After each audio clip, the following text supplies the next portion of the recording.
가장 완벽한 부동산 트렌드. 궁금한 것만 콕 집는 토크쇼. 공무원이 뭘 판단하겠습니까? 정치적으로 시달리고 언론에 시달리고 이렇게 하는데 할 말 다 하는 토크쇼. 많이 올랐으면 위험도 높다는 점은 알찬 정보만 모은 토크쇼. 리얼 직격 부동산 토크쇼. 찍덕찍덕. 최고의 황금 상권이라고 불려왔던 이 강남과 홍대 상권 그리고 맹동 상권. 예, 여기에 지금 좀 빨간불이 들어왔다고 합니다. 폐업하는 가게도 늘고 있고 예. 또 임대료도 뭐 그렇게 떨어지고 있고.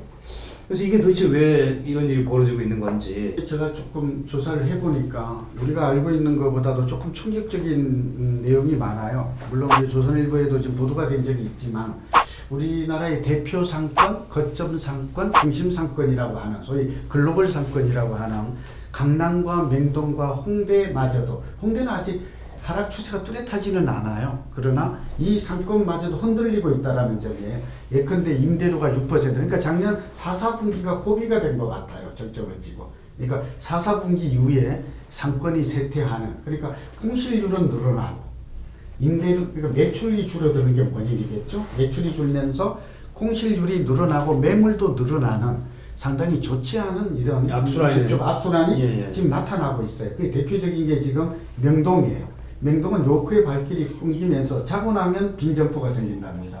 두 번째는 용산에 우리가 알고 있는 해방촌 있죠. 그 다음에 연예인들이 많이 사서 유명했던 경리단길과 꽁대 가로수길을 아시잖아요. 여기가 지금 굉장히 유동인구가 줄었어요. 그래서 지금은 무권리 점포도 등장해요. 제가 알기로는 권리금이 없다? 권리금이 없어요. 그래서 이런 거 지금 아마 이곳에 샀던 아마 연예인들이나 이런 사람들은 자불안석이에요. 이 최순실 사태가 큰 영향을 미친 것 같아요. 트럼프하고. 그러니까 이런 것들이 소비 심리도 위축이 되면서 요크가 또 시진핑 그 사드 이런 문제도 있죠. 이런 것들도 그런 것 같습니다. 이게 뭐 가장 중요한 건 경제입니다. 상가는 경제가 좋아야지 잘 돌아가는 건데 경제가 타격을 받았고, 그리고 이제 영란법이라든가 이것 때문에 매출액이 떨어지고. 근데 좀 재밌는 현상은 이제 권리금이 전반적으로 낮아졌는데 고액의 권리금들은 낮아지지 않고 오히려 올라간 지역도 있습니다. 이게 상가 시장에서도 양극화가 급격히 벌어지는 거예요. 특히 이제 영세 상인들이 많이 하는 그런 경우에는 굉장히 좀 더 어려움을 겪고 있고, 상대적으로 이제 고가의 뭐 화장품 가게라든가 이런 것들이 상당히 고가로 보고 있는데, 그런 것들은 오히려 올라간 지역도 간혹 나타나고 있다. 그것들이 좀 특이할 만한 상황입니다.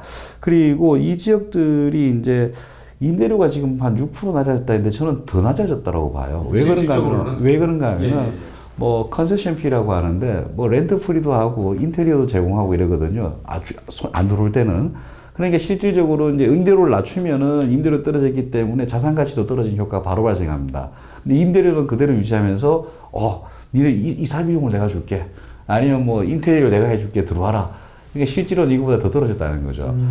그리고 이제 또 하나 이렇게 또 수익률이 또 떨어져 있는 것도 나타나고 있는데, 수익률이 떨어지는 거는 사실은 최근에 베이비 부모라든가 유동자금이 너무 많아서 그런 것 같아요.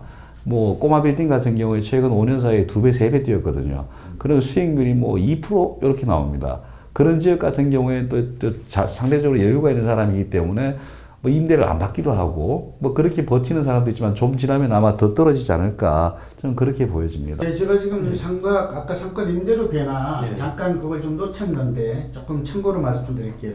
그 홍대도 마이너스 2.1, 합정이 마이너스 7.2 정도로 굉장히 4, 4분기에 지난해 급락을 했고요. 공덕역도 마이너스 10.4, 여의도도 마이너스 7.4 이렇게 돼 있습니다. 강남역도 마이너스 6.1. 강남은 불패 상권이었거든요. 사실은 지금도 사람이 버글버글한데 이런 것들은 상당히 그리고 아까 북촌 아시잖아요. 북촌 굉장히 그 관광객들이 많이 오는 것인데 이거는 마이너스 14.8이나 급락을 하게 돼요.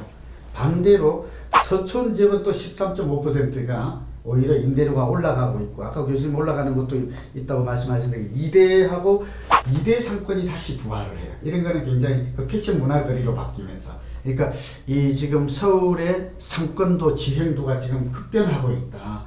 그러니까 우리가 꼭 투자하는 사람뿐만 아니라 산업이나 그러면 지금 말씀하신 대로 그럼 급변하는 이유가 뭐죠? 그러면 아까 말씀하신 것처럼 이제 황금 상권들 같은 경우는 지금 뭐 소위 얘기하는 불패 상권, 콘크리트 상권 뭐 이런 데들이 이제 지금 뭐 임대료가 급락하고 뭐 그 공실이 늘어나고 있고 지금 네. 이런 상황인데 신규로 그렇게 그러면 아까 말씀하신 이제 뭐 이대 상권이 부활을 한다든지 이런 것들이 의미하는 바 그러니까 제가 봤을 때는 그러니까 이제 기존 상권들이 그러니까 이제 너무 과하게 그동안 이제 예를 들면 임대료가 비싸다든지 뭐 네. 이런 걸로 인해서 일종의 부메랑 뭐 젠트리피케이션이라고 그러죠. 그렇죠. 그러니까 이제 밀려나는 임대료가 너무 과다하다 보니까 이제 그 주변부 지역으로 이제 서서히 밀려나면서 오히려 그 주변 지역에 이제 상권들이 다시 이제 뭐 뜬다고 해야 될까요? 예. 활성화되는 약간 그런 효과도 좀 네, 있는 거 그런 아닙니까? 효과가 예. 상당히 많은 것 같아요. 사실 명동 같은 데서 못 찾은 데가 이제 분식집 같은 거 못 찾아요.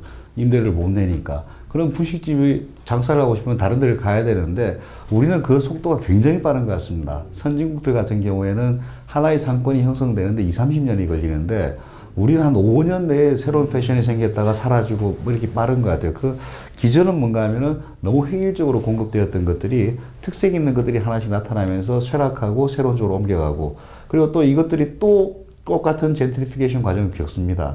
그 특색이 되었던 것들이 다시 쫓겨나고 그래서 제일 대표적으로 드는 게 이제 뭐 창고 지역이라든가 공업 지역에 처음 예술이나 문화인이 들어가서 좋았다가 나중에 쇠락하게 되는 그런 것들이 드는데 서울도 그런 식으로 계속 패션이 바뀌고 있습니다. 근데 너무 빠르다는 게 조금 문제가 되고 있죠. 최근에 서울대 입구역 그 2번 출구인데요. 네, 네. 샤로숲길이라고 들어보셨어요? 아, 예, 저 한번 들어본 것 같습니다. 낙성대 예, 그 예, 예. 예. 그래서 이런 서울대 입구에 그 샷자가 이제 서울대 마크에서 뭐 이렇게 예. 땄다고 그래요. 이 길이 굉장히 요즘 1인 창업가가 늘면서 뭐 맥주라든지 카페라든지 아기자기한 이런 것들이 들면서 젊은이들의 좀 명소가 되고 있네요.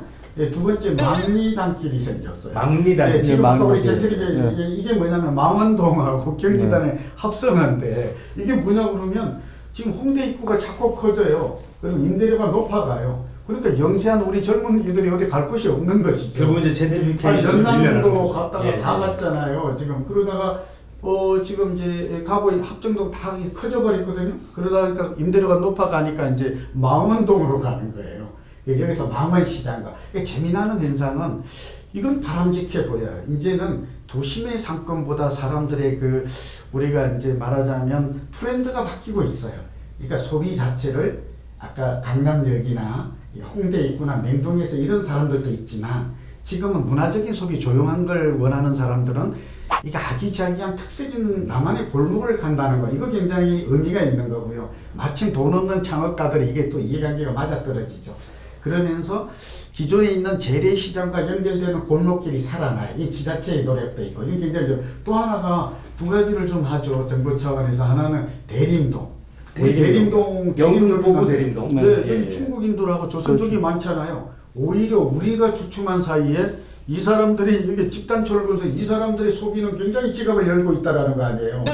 여기하고 안산에 보면 고장에 또 그 뭐 이런 그러니까 중국인들이 외국인들이 거주하거든 주로 중국인들이 이것들이 우리는 굉장히 그 뭐랄까 좀 기피하는 거리이고 좀 빈민 뭐 저소득층으로 알고 있지만 그렇지 않다라는 점은 상당히 이 상권 변화와 관련해서 좀 눈여겨볼 만해요.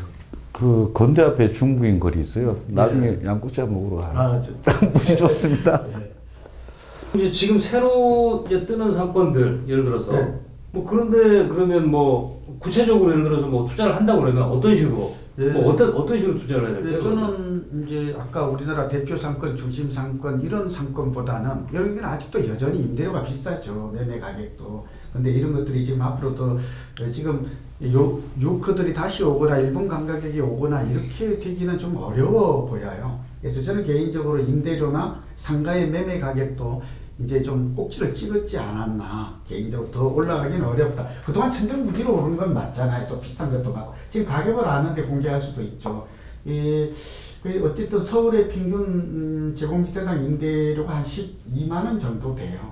근데 이미 그 종로나 중구 이런 것들은 그 50만 원에 가까워요. 그러니까 10평을 한다 그러면 이게 그냥 월세를 500만 원이 500만 원. 예. 그러니까 이게 굉장히 싸지는 않죠. 그러니까 제가 지금 두 가지를 얘기하죠. 앞으로 서울시에서 이제 이 골목 상권에 대한 이 각 지자체마다 이런 걸 살리는 계획이 지역경제 활성화 차원에서 많이 나오고 있거든요. 근데 그런 점들을 그러니까 새로이 되는 곳에 먼저 선점을 하는 게 중요할 것 같아요. 또 그리고 젠트리피케이션이 나타난다 그러면 이게 보여요. 어디로 확장될 것인가. 그러면 미리 가서 자리를 잡을 필요가 있는 거죠. 그리고 제가 지금 유망하게 보는 것은 뭐 많아서 시간이 그래서 그런데 저는 잠실의 방위 먹자 시장의 시장을 보면서 이게 유망한 이 곳이구나라는 걸 상권이 활성화되는 곳이라는 걸 눈으로 확인하고 있어요. 재미나는 게 뭔 줄 알아요? 여기 삼겹살이나 호프집들이 최근에 회밀리 레스토랑이나 브랜드 커피점이나 여기에 판매 시설로 바뀌고 있어요. 그러니까 이게 우리가 이제 뭐 김치찌개, 뭐 삼겹살, 된장찌개 이러한 상권이 굉장히 중요한 얘기죠. 이런 것들이 판매 시설, 뭐 의류나 안경점이나 핸드폰이나 아까 또 이 고임대 업종으로 바뀌고 있다라는 것은 그냥 간과하면 안 돼요. 우리 동네 주변에도 뜨는 상권이 많거든요. 이제 재래시장이 그래서 대통령이 잘 뽑아야 돼요. 대통령 오는 사람들이 맨날 재래시장 가가지고 손잡고 그 오뎅 넣고 사진만 찍고 가는데요. 이런 사람들 말 믿었다가 아무도 활성화해주지 않아요. 그래서 제 얘기는 방위 먹자 시장 같은 곳은 제1롯데월드가 이제 앞으로 이게 들어서면 연간 뭐 400만 정도 올 것이다 이런 예측도 있거든요. 관광객이 그러면 그렇게 상권의 업종이 변하는 지역 같은 것들은 미리 가서 좀 이렇게 선점했을 때 권리금 수익도 사실은 얻을 수도 있고 또 임대료나 이런 점에서는 유리하지 않을까 봅니다. 저는 뭐 말씀 워낙 다 하셔가지고 기존 상권하고 신규 상권이 있는데 기존 상권에서 뭐 새로 찾을 때는 제주도에서 돈 버는 방법은 이효리 따라다니면서 땅 사면 돼요. 맞아요. 이거하고 똑같듯이 상권에서 할 때는 예술가들이 처음 모이는 지역 가면은 그 지역은 대부분 성공하더라. 전 세계적으로 한 10년 이상 롱런합니다. 그리고 뭐 적당히 올라갔을 때 팔면 되는 거고. 그 다음 조심해야 될 거는 신규 분양입니다. 신규 분양 상가는 저는 되도록이면 권하진 않아요. 그 받아가지고 매년 고생하고 집값이 뭐 상가 가격이 한 10% 빠지면 아니고 한 50%, 60% 빠집니다. 그렇기 때문에 보통 속설이 2번 망가진 상가 3번째 받아라. 그러면 10억짜리 상가를 예를 들면 한 3, 4억에 받으면 그건 망하지는 않습니다. 10억짜리 상가를 6억에 받았다. 그 사람도 망할 가능성이 굉장히 높아요. 그래서 신규 분양은 그런 것들도 한번 참조하면 괜찮을 것 같아요. 상가 투자할 때 유명한 객언이 있습니다. 잘 키운 상가 하나, 10아들 부럽지 않다. 들어보셨나요? 그리고 상가 투자 잘못하면 상가집 됩니다. 조심해야 되는데 이런 제도가 더 이상 상가 투자는 조심. 더 이상 뭐 이제 말씀하시면 안 됩니다. 네, 오늘 후반부에 사실 좀 저희 굉장히 좀 돈 내는 얘기를 많이 해주셔가지고 방송 보시는 분들이 아마 참고가 좀 많이 되셨을 것 같습니다. 재밌습니다. 꼭 놓치지 마시고 보시기 자, 오늘 집중 분석 저희 상권 관련한 얘기를 좀 해봤습니다. 자, 이 시간 여기까지 하겠습니다.